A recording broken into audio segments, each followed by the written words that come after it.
ओम श्री परमात्मने नमः।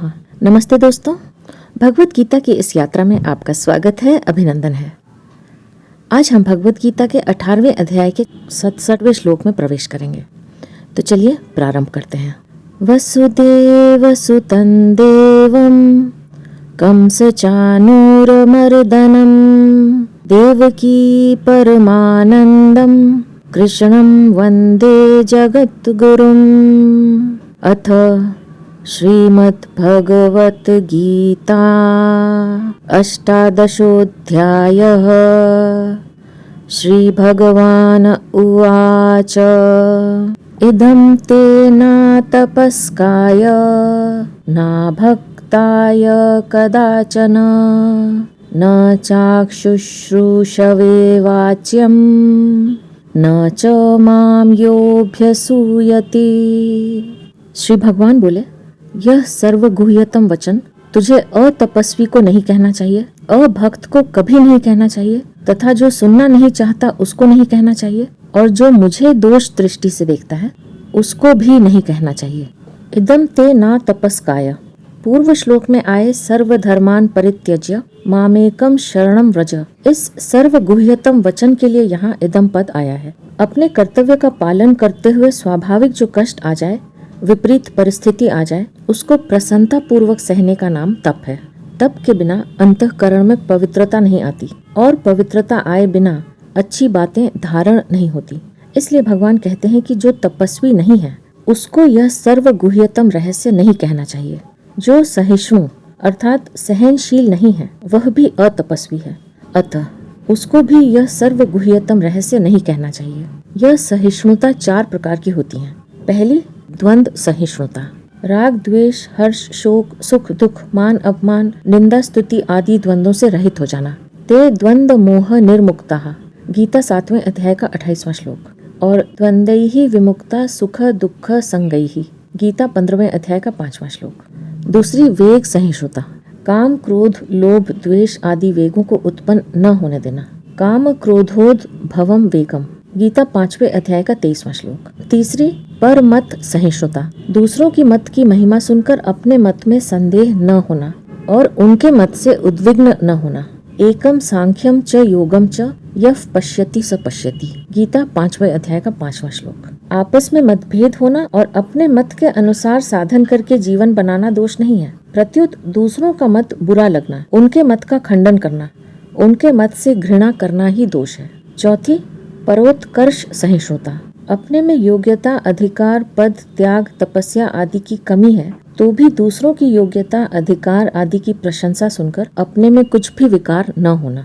विमत्सरः, गीता 4थे अध्याय का 22वां श्लोक। हर्षामर्ष भयोद वेगैहि मुक्तः, गीता 12वें अध्याय का 15वां श्लोक। ये चारों सहिष्णुताएं सिद्धों की हैं। ये सहिष्णुताएं जिसका लक्ष्य हो वही तपस्वी है और जिसका लक्ष्य न हो वही अतपस्वी है। ऐसे अतपस्वी अर्थात असहिष्णु को सर्वगुह्यतम रहस्य न सुनाने का मतलब है कि संपूर्ण धर्मों को मेरे में अर्पण करके तो अनन्य भाव से मेरी शरण आ जा। इस बात को सुनकर उसके मन में कोई विपरीत भावना या दोष आ जाए तो वह मेरी इस सर्वगुह्यतम बात को सह नहीं सकेगा और इसका निरादर कर देगा, जिससे उसका पतन हो जाएगा। दूसरा भाव यह है कि जिसका अपनी वृत्तियों आचरणों भावों आदि को शुद्ध करने का उद्देश्य नहीं है, वह यदि तू मेरी शरण आ जा तो मैं तुझे संपूर्ण पापों से मुक्त कर दूंगा, तू चिंता मत कर, इन बातों को सुनेगा तो मैं चिंता क्यों करूं, चिंता भगवान करेंगे, ऐसा उल्टा समझकर दुर्गुण दुराचारों में लग जाएगा और अपना अहित कर लेगा। इससे मेरी सर्वगुह्यतम बात का दुरुपयोग होगा। अतः इसे कुपात्र को कभी मत सुनाना। ना भक्ताय कदाचन, जो भक्ति से रहित है, जिसका भगवान पर भरोसा श्रद्धा विश्वास नहीं है, उसको भी यह बात मत कहना, क्योंकि श्रद्धा विश्वास और भक्ति न होने से उसको यह विपरीत धारणा हो सकती है कि भगवान तो आत्मश्लाघी हैं, स्वार्थी हैं और दूसरों को वश में करना चाहते हैं। जो दूसरों को अपनी आज्ञा में चलाना चाहता है वह दूसरों का क्या निहाल करेगा, उसके शरण होने से क्या लाभ, आदि आदि। इस प्रकार दुर्भाव करके वह अपना पतन कर लेगा। इसलिए ऐसे भक्त को कभी मत कहना। न चाशुश्रूषवे वाच्यम, जो इस रहस्य को सुनना नहीं चाहता, इसकी उपेक्षा करता है, उसको भी कभी मत सुनाना, क्योंकि बिना रुचि के जबरदस्ती सुनाने से वह इस बात का तिरस्कार करेगा उसको सुनना अच्छा नहीं लगेगा, उसका मन इन बातों को फेंकेगा। यह भी उसके द्वारा एक अपराध होगा। अपराध करने वाला भला नहीं होता, अतः जो सुनना नहीं चाहता उसको मत सुनाना। न च माम योभ्य सूयति, जो गुणों में दोषारोपण करता है उसको भी मत सुनाना, क्योंकि उसका अंतःकरण अत्यधिक मलिन होने के कारण वह भगवान की बात सुनकर उल्टे उनमें दोषारोपण ही करेगा। दोष दृष्टि रहने से मनुष्य महान लाभ से वंचित हो जाता है और अपना पतन कर लेता है। अतः दोष दृष्टि करना बड़ा भारी दोष है। यह दोष श्रद्धालुओं में भी रहता है, इसलिए साधक को सावधान होकर इस भयंकर दोष से बचना चाहिए। भगवान ने भी गीता के 3 अध्याय के 31वें श्लोक में जहाँ अपना मत बताया है, वहाँ श्रद्धावंतः अनसूयंतः पदों से यह बात कही कि श्रद्धा युक्त और दोष दृष्टि से रहित मनुष्य कर्मों से छूट जाता है। ऐसे ही गीता के महात्म्य में भी इसी अध्याय के 71वें श्लोक में श्रद्धावान अनसूयश्च पदों से यह बताया कि श्रद्धावान और दोष दृष्टि से रहित मनुष्य केवल गीता को सुनने मात्र से वैकुंठ आदि लोकों को चला जाता है। इस गोपनीय रहस्य को दूसरों से मत कहना। यह कहने का तात्पर्य दूसरों को इस गोपनीय तत्व से वंचित रखना नहीं है। प्रत्युत जिसकी भगवान और उनके वचनों पर श्रद्धा भक्ति नहीं है, वह भगवान को स्वार्थी समझकर, जैसे साधारण मनुष्य अपने स्वार्थ के लिए ही किसी को स्वीकार करते हैं, भगवान पर दोषारोपण करके महान पतन की तरफ न चले जाएं। इसलिए उसको कहने का निषेध किया है। यहाँ परिशिष्ट भाव यह है कि भगवान ने अभक्त को और दोष दृष्टि वाले को सर्वगुह्यतम वचन न कहने पर विशेष जोर दिया है। अभक्त और दोष दृष्टि वाले को कहने में जितना दोष है, उतना दोष अतपस्वी और सुनना न चाहने वाले को कहने में नहीं है, क्योंकि अभक्त और दोष दृष्टि वाले में विपरीत बुद्धि होती है। अभक्त का अर्थ है भक्ति का विरोधी। जिसमें भक्ति का अभाव है उसको यहाँ अभक्त नहीं कहा गया है। जो भक्त है उसमें भी बेसमझी से असूया दोष आ सकता है, पर भक्ति के कारण वह दोष स्वतः मिट जाता है। श्रद्धा होने पर भी साथ में असूया दोष रह सकता है, इसलिए भगवान ने श्रद्धा के साथ साथ असूया दोष से रहित होने की बात भी कही है। श्रद्धावान तो न सूयंतः, गीता 3 अध्याय का 31वां श्लोक। श्रद्धावान अनसूयश्च, गीता 18वें अध्याय का 71वां श्लोक। अशुश्रूषवे का अर्थ है जो अहंकार के कारण नहीं सुनना चाहता, जो बेसमझी से नहीं सुनना चाहता, उसको यहाँ अशुश्रूषवे नहीं कहा गया है। गीता जी का यह प्रभाव है कि जो इसका प्रचार करेगा उससे बढ़कर मेरा प्यारा कोई नहीं होगा। यह बात भगवान आगे के 2 श्लोकों में बताते हैं। य इदं परमं गुह्यं मद्भक्तेष्वभिधास्यति भक्तिं मयि परां कृत्वा मामे वैष्यत्य संशयः। श्री भगवान बोले, पराभक्ति करके जो इस परम गोपनीय संवाद गीता ग्रंथ को मेरे भक्तों में कहेगा वह मुझे ही प्राप्त होगा, इसमें कोई संदेह नहीं है। भक्तिम मयि पराम कृत्वा, जो मेरे में पराभक्ति करके इस गीता को कहता है। इसका तात्पर्य है कि जो रुपए, मान बढ़ाई, भेंट, पूजा, आदर सत्कार आदि किसी भी वस्तु के लिए नहीं कहता, प्रत्युत भगवान में भक्ति हो जाए, भगवत भावों का मनन हो जाए, इन भावों का प्रचार हो जाए, इनकी आवृत्ति हो जाए, सुनकर लोगों का दुख, जलन, संताप आदि दूर हो जाए, सबका कल्याण हो जाए, ऐसे उद्देश्य से कहता है। इस प्रकार भगवान की भक्ति का उद्देश्य रखकर कहना ही पराभक्ति करके कहना है। इसी अध्याय के 54वें श्लोक में कही गई और इस श्लोक में कही गई पराभक्ति में अंतर है। वहाँ मद भक्तिम लभते पराम पदों से कहा गया है कि ब्रह्म भूत होने के बाद सांख्य योगी पराभक्ति को प्राप्त हो जाता है, अर्थात भगवान से जो अनादि काल का संबंध है उसकी स्मृति हो जाती है। परंतु यहाँ सांसारिक मान बढ़ाई आदि किसी की भी किंचित मात्र कामना न रखकर केवल भगवत भक्ति की, भगवत प्रेम की अभिलाषा रखना पराभक्ति है। इसलिए यहाँ भक्तिम मयि पराम कृत्वा, अर्थात मेरे में पराभक्ति करके ऐसा कहा गया है। यह इदम परमम गुह्यम, इन पदों से पूरी गीता का परम गुह्य संवाद लेना चाहिए, जो कि गीता ग्रंथ कहलाता है। परमम गुह्यम पदों में ही गुह्य, गुह्यतर, गुह्यतम और सर्व गुह्यतम ये सब बातें आ जाती हैं। मद भक्तेष्वभिधास्यति, जिसकी भगवान और उनके वचनों में पूज्य बुद्धि है, आदर बुद्धि है, श्रद्धा विश्वास है और सुनना चाहता है, वह भक्त हो गया। ऐसे मेरे भक्त में जो इस संवाद को कहेगा वह मुझको ही प्राप्त होगा। पीछे के श्लोक में ना भक्ताय पद में एक वचन दिया और यहाँ मद भक्तेषु पद में बहुवचन दिया। इसका तात्पर्य है कि जहाँ बहुत से श्रोता सुनते हों, वहाँ पहले बताए दोषों वाला कोई व्यक्ति बैठा हो तो वक्ता के लिए पहले कहा निषेध लागू नहीं पड़ेगा, क्योंकि वक्ता केवल उस दोषी व्यक्ति को गीता सुनाता ही नहीं। जैसे कोई कबूतरों को अनाज के दाने डालता है और कबूतर दाने चुगते हैं। अगर उनमें कोई कौवा आकर दाने चुगने लग जाए तो उसको उड़ाया थोड़े ही जा सकता है, क्योंकि दाना डालने वाले का लक्ष्य कबूतरों को दाना डालना ही रहता है, कौवों को नहीं। ऐसे ही कोई गीता का प्रवचन कर रहा है और उस प्रवचन को सुनने के लिए बीच में कोई नया व्यक्ति आ जाए अथवा कोई उठकर चला जाए तो वक्ता का ध्यान उसकी तरफ नहीं रहता। वक्ता का ध्यान तो सुनने वाले लोगों की तरफ ही होता है और उन्हीं को वह सुनाता है। मामे वैश्यत्य संशयः।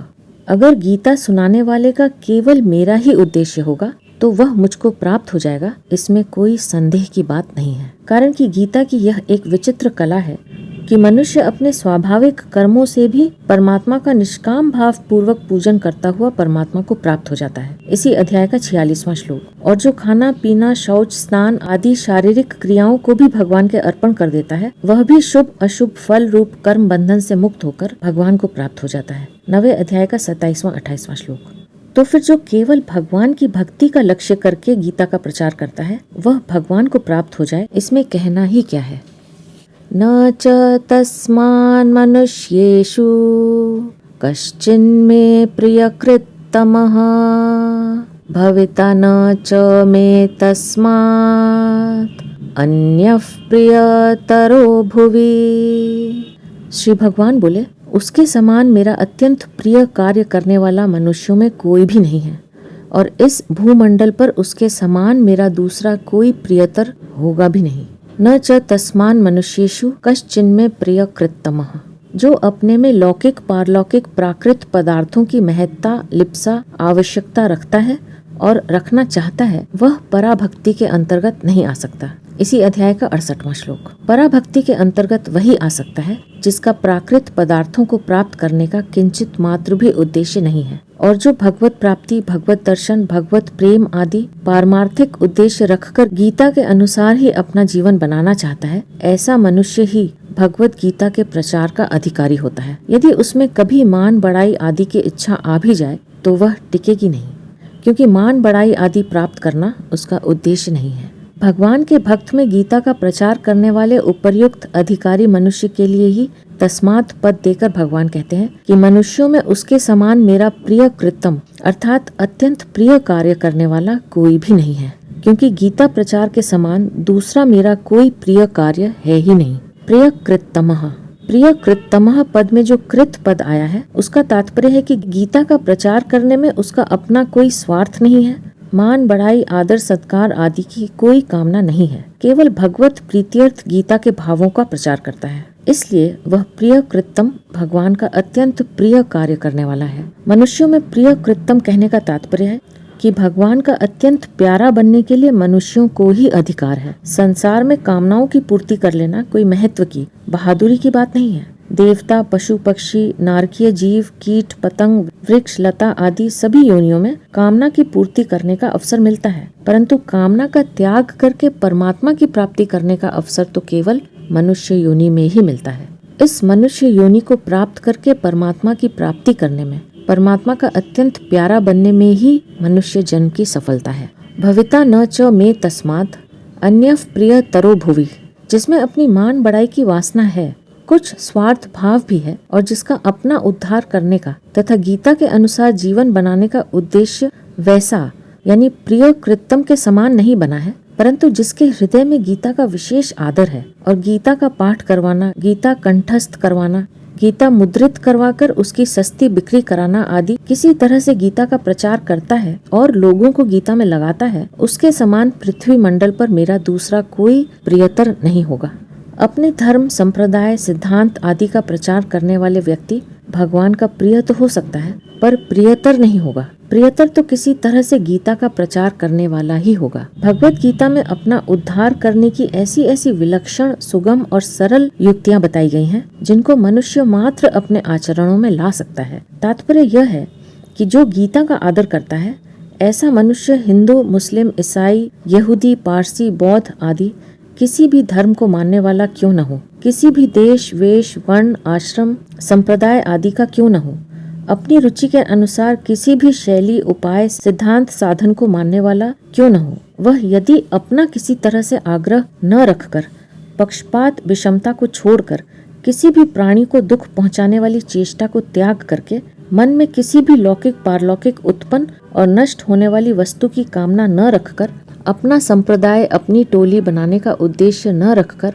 केवल अपने कल्याण का उद्देश्य रखकर गीता के अनुसार चलता है, अर्थात अकर्तव्य का सर्वथा त्याग करके प्राप्त परिस्थिति के अनुसार अपने कर्तव्य का लोक हितार्थ निष्काम भाव पूर्वक पालन करता है, तो वह भी जीविका संबंधी और खाना पीना, सोना, जागना आदि शरीर संबंधी सब काम करते हुए परमात्मा की प्राप्ति कर सकता है, महान आनंद, महान सुख को प्राप्त कर सकता है। गीता 6 अध्याय का 22वां श्लोक।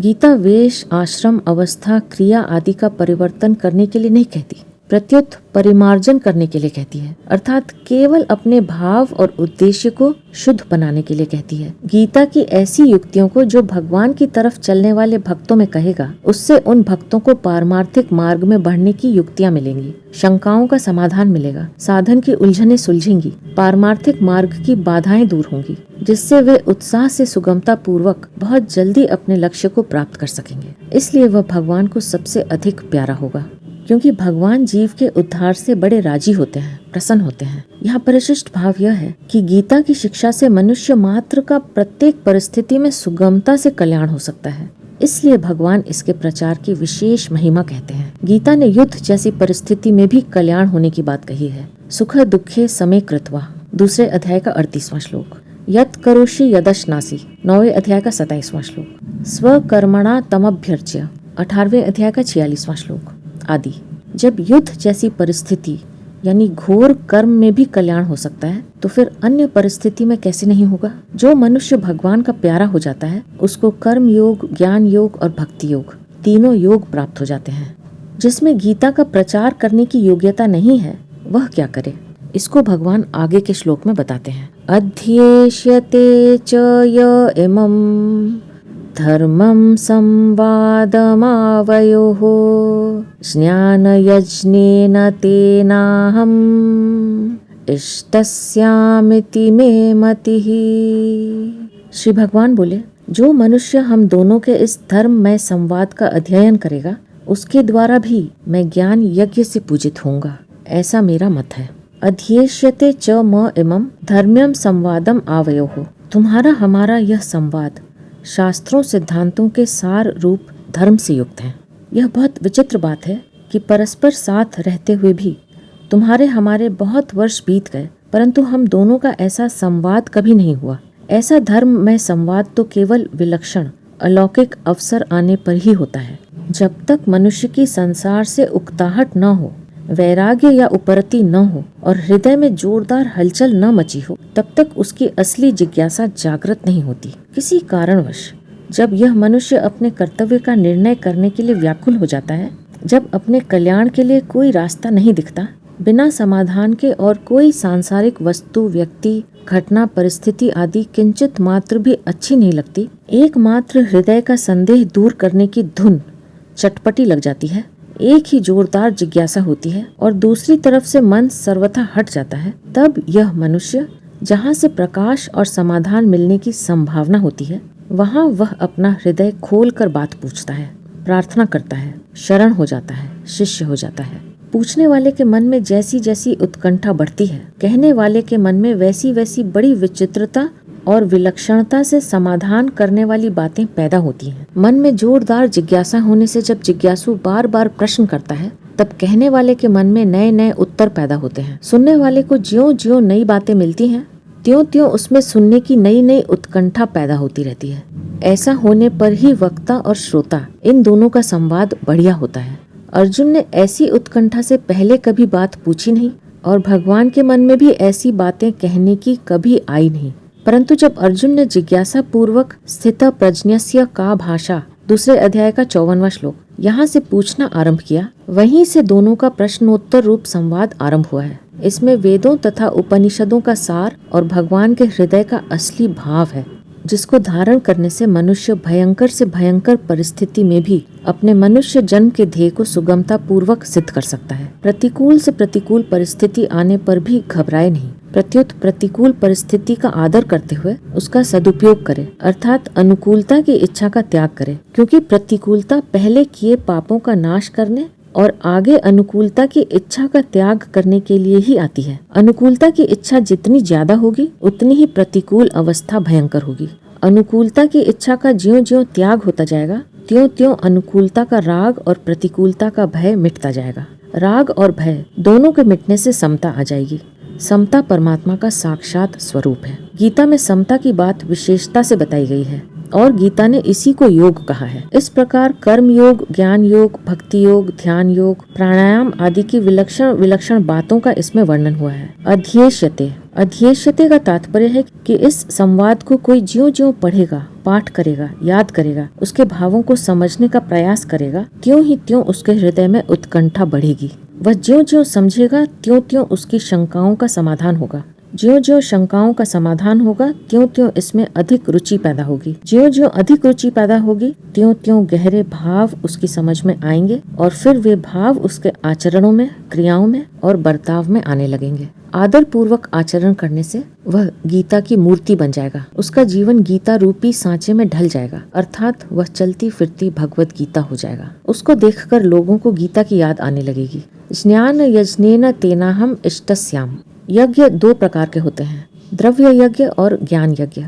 जो यज्ञ पदार्थों और क्रियाओं की प्रधानता से किया जाता है वह द्रव्य यज्ञ कहलाता है और उत्कंठा से केवल अपनी आवश्यक वास्तविकताओं को जानने के लिए जो प्रश्न किए जाते हैं, विज्ञ मनुष्यों द्वारा उसका समाधान किया जाता है, उन पर गहरा विचार किया जाता है, विचार के अनुसार अपनी वास्तविक स्थिति का अनुभव किया जाता है तथा वास्तविक तत्व को जानकर ज्ञात ज्ञातव्य हो जाता है, वह ज्ञान यज्ञ कहलाता है। परंतु यहाँ भगवान अर्जुन से कहते हैं कि तुम्हारे हमारे संवाद का कोई पाठ करेगा तो मैं उसके द्वारा भी ज्ञान यज्ञ से पूजा जाऊंगा। इसमें कारण यह है कि जैसे प्रेमी भक्त को कोई भगवान की बात सुनाए, उनकी याद दिलाए तो वह बड़ा प्रसन्न होता है, ऐसे ही कोई गीता का पाठ करे, अभ्यास करे तो भगवान को अपने अनन्य भक्त की, उसकी उत्कंठा पूर्वक जिज्ञासा की और उसे दिए हुए उपदेश की याद आ जाती है और वे बड़े प्रसन्न होते हैं एवं उस पाठ अभ्यास आदि को ज्ञान यज्ञ मानकर उससे पूजित होते हैं। कारण कि पाठ अभ्यास आदि करने वाले के हृदय में उसके भावों के अनुसार भगवान का नित्य ज्ञान विशेषता से स्फुरित होने लगता है। इति में मतिहि, ऐसा कहने का तात्पर्य है कि जब कोई गीता का पाठ करता है तो मैं उसको सुनता हूँ, क्योंकि मैं सब जगह रहता हूँ। मया ततमिदं सर्वम, गीता 9वें अध्याय का 4था श्लोक। और सब जगह ही मेरे कान है। सर्वतः श्रुतिमल लोके, गीता 13वें अध्याय का 13वां श्लोक। अतः उस पाठ को सुनते ही मेरे हृदय में विशेषता से ज्ञान, प्रेम, दया आदि का समुद्र लहराने लगता है और गीतोपदेश की याद में मेरी बुद्धि सराबोर हो जाती है। वह पूजन करता है ऐसी बात नहीं है, वह तो पाठ करता है, परंतु मैं उससे पूजित हो जाता हूँ, अर्थात उसको ज्ञान यज्ञ का फल मिल जाता है। दूसरा भाव यह है कि पाठ कराने वाला यदि उतने गहरे भावों में नहीं उतरता, केवल पाठ मात्र या याद मात्र करता है, तो भी उससे मेरे हृदय में तेरे और मेरे सारे संवाद की, उत्कंठा पूर्वक किए गए तेरे प्रश्नों की और मेरे दिए हुए गहरे वास्तविक उत्तरों की एक गहरी मीठी मीठी स्मृति बार बार आने लगती है। इस प्रकार गीता का अध्ययन करने वाला मेरी बड़ी भारी सेवा करता है, ऐसा मैं मान लेता हूँ। यहाँ परिशिष्ट भाव यह है कि भगवान ज्ञान यज्ञ को द्रव्यमय यज्ञ से भी श्रेष्ठ मानते हैं। श्रेयान द्रव्यम याद यज्ञ ज्ञान यज्ञ परंतपः, गीता 4थे अध्याय का 33वां श्लोक। जब गीता के अध्ययन का ही इतना महात्म्य है तो फिर उसके अनुसार आचरण करने का तो कहना ही क्या। जो गीता का प्रचार और अध्ययन भी न कर सके तो वह क्या करे। इसके लिए भगवान आगे के श्लोक में उपाय बताते हैं। श्रद्धावान अनुसूयश्च शृणुयादपि यो नरः सोऽपि मुक्तः शुभान् लोकान् प्राप्नुयात् पुण्य कर्मणाम्। श्री भगवान बोले, श्रद्धावान और दोष दृष्टि से रहित जो मनुष्य इस गीता ग्रंथ को सुन भी लेगा, वह भी शरीर छूटने पर पुण्य कार्यों के शुभ लोकों को प्राप्त हो जाएगा। श्रद्धावान अनुसूयश्च शृणुयादपि यो नरः सोऽपि मुक्तः शुभान् लोकान् प्राप्नुयात् पुण्य कर्मणाम्। गीता की बातों को जैसा सुन ले उसको प्रत्यक्ष से भी बढ़कर पूज्य भाव सहित वैसा का वैसा मानने वाले का नाम श्रद्धावान है, और उन बातों में कहीं भी किसी भी विषय में किंचित मात्र भी कमी न देखने वाले का नाम असूयः है।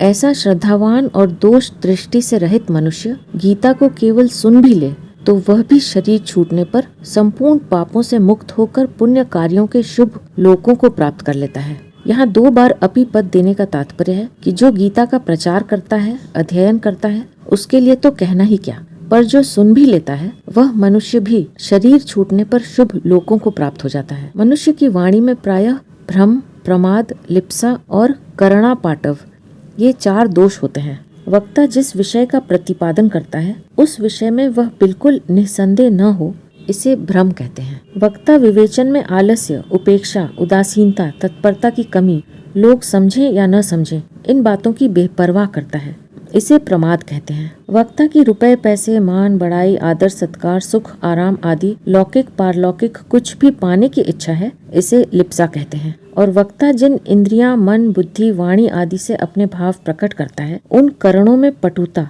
कुशलता नहीं है और वह श्रोता की भाषा, भाव, योग्यताओं को नहीं जानता, इसे करणापाटव कहते हैं। अतः मनुष्य की वाणी सर्वथा निर्दोष नहीं हो सकती, परंतु भगवान की दिव्य वाणी में इन 4 में से कोई भी दोष नहीं रह सकता, क्योंकि भगवान निर्दोषता की परावधि है, अर्थात भगवान से बढ़कर निर्दोषता किसी में कभी होती ही नहीं। इसलिए भगवान के वचनों में किसी प्रकार के संशय की संभावना ही नहीं है। अतः गीता सुनने वाले को कोई विषय समझ में कम आए, विचार द्वारा कोई बात न जचे, तो समझना चाहिए कि इस विषय को समझने में मेरी बुद्धि की कमी है, मैं समझ नहीं पा रही हूँ या मैं समझ नहीं पा रहा हूँ। इस भाव को दृढ़ता से धारण करने पर असूया दोष मिट जाता है।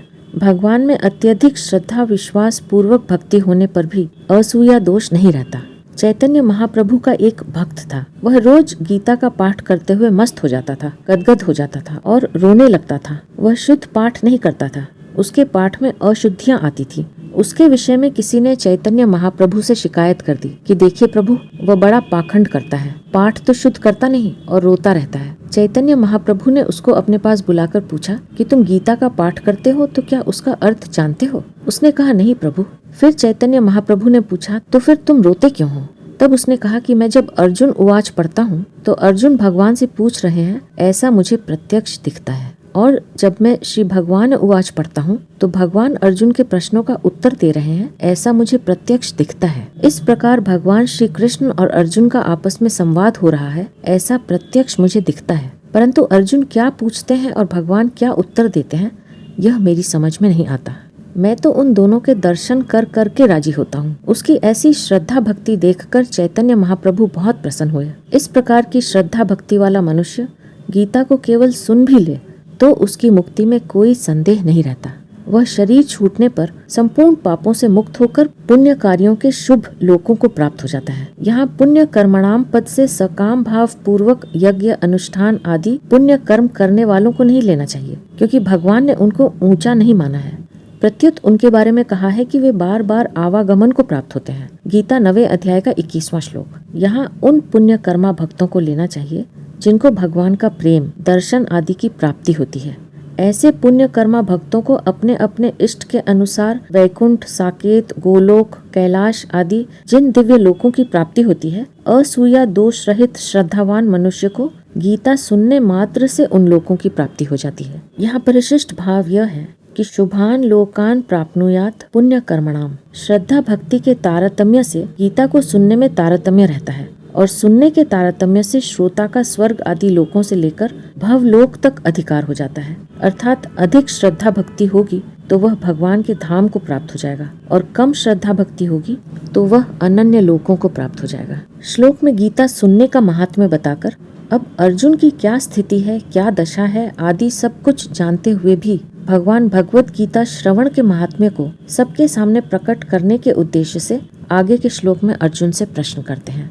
कच्चिदेतं श्रुतं पार्थ तव्यैकाग्रेण चेतसा कच्चिदज्ञानं सम्मोहः प्रनष्टस्ते धनंजय। श्री भगवान बोले, हे पृथानंदन, क्या तुमने एकाग्र चित्त से इसको सुना? और हे धनंजय, क्या तुम्हारा अज्ञान से उत्पन्न मोह नष्ट हुआ? कच्चित् एतत् श्रुतम पार्थ त्वयि काग्रेण चेतसा। एतत् शब्द अत्यंत समीप का वाचक है और यहाँ अत्यंत समीप 71वां श्लोक है। 69वें 70वें श्लोक में जो गीता का प्रचार और अध्ययन करने वाले की महिमा कही गई है, उस प्रचार और अध्ययन का तो अर्जुन के सामने कोई प्रश्न ही नहीं था। इसलिए पीछे के यानी 71वें श्लोक का लक्ष्य करके भगवान अर्जुन से कहते हैं कि मनुष्य श्रद्धा पूर्वक और दोष दृष्टि रहित होकर गीता सुने। यह बात तुमने ध्यान पूर्वक सुनी कि नहीं? अर्थात तुमने श्रद्धा पूर्वक और दोष दृष्टि रहित होकर गीता सुनी कि नहीं?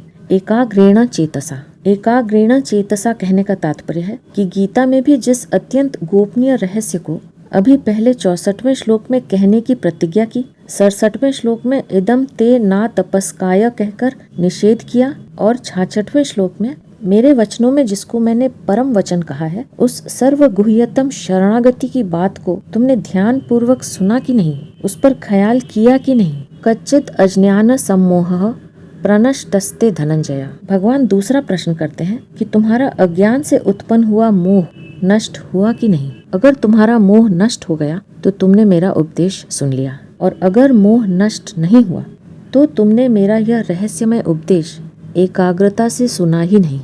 क्योंकि यह एकदम पक्का नियम है कि जो दोष दृष्टि से रहित होकर श्रद्धा पूर्वक गीता के उपदेश को सुनता है, उसका मोह नष्ट हो ही जाता है। पार्थ संबोधन देकर भगवान अपनेपन से बहुत प्यार से पूछ रहे हैं कि तुम्हारा मोह नष्ट हुआ कि नहीं। पहले अध्याय के 25वें श्लोक में भी भगवान ने अर्जुन को सुनने के उन्मुख करने के लिए पार्थ संबोधन देकर सबसे प्रथम बोलना आरंभ किया और कहा कि हे पार्थ, युद्ध के लिए इकट्ठे हुए इन कुटुंबियों को देखो। ऐसा कहने का तात्पर्य था कि अर्जुन के अंतःकरण में छिपा हुआ जो कौटुंबिक मोह है वह जागृत हो जाए और उस मोह से छूटने के लिए उनको चटपटी लग जाए, जिससे वे केवल मेरे सम्मुख होकर सुनने के लिए तत्पर हो जाएं। अब यहाँ उसी मोह के दूर होने की बात का उपसंहार करते हुए भगवान पार्थ संबोधन देते हैं। धनंजय संबोधन देकर भगवान कहते हैं कि तुम लौकिक धन को लेकर धनंजय अर्थात राजाओं के धन को जीतने वाले बने हो। अब तुम इस वास्तविक तत्व रूप धन को प्राप्त करके अपने मोह का नाश कर लो और सच्चे अर्थों में धनंजय बन जाओ। श्लोक में भगवान ने जो प्रश्न किए उसका उत्तर अर्जुन आगे के श्लोक में देते हैं और आगे का श्लोक लेकर हम अपनी अगली प्रस्तुति में फिर उपस्थित होंगे। अब मैं आपसे आज्ञा लूंगी। आप अपना ध्यान रखिए, सदा खुश रहिए, मुस्कुराते रहिए। आपका बहुत बहुत धन्यवाद। ओम श्री परमात्मने नमः।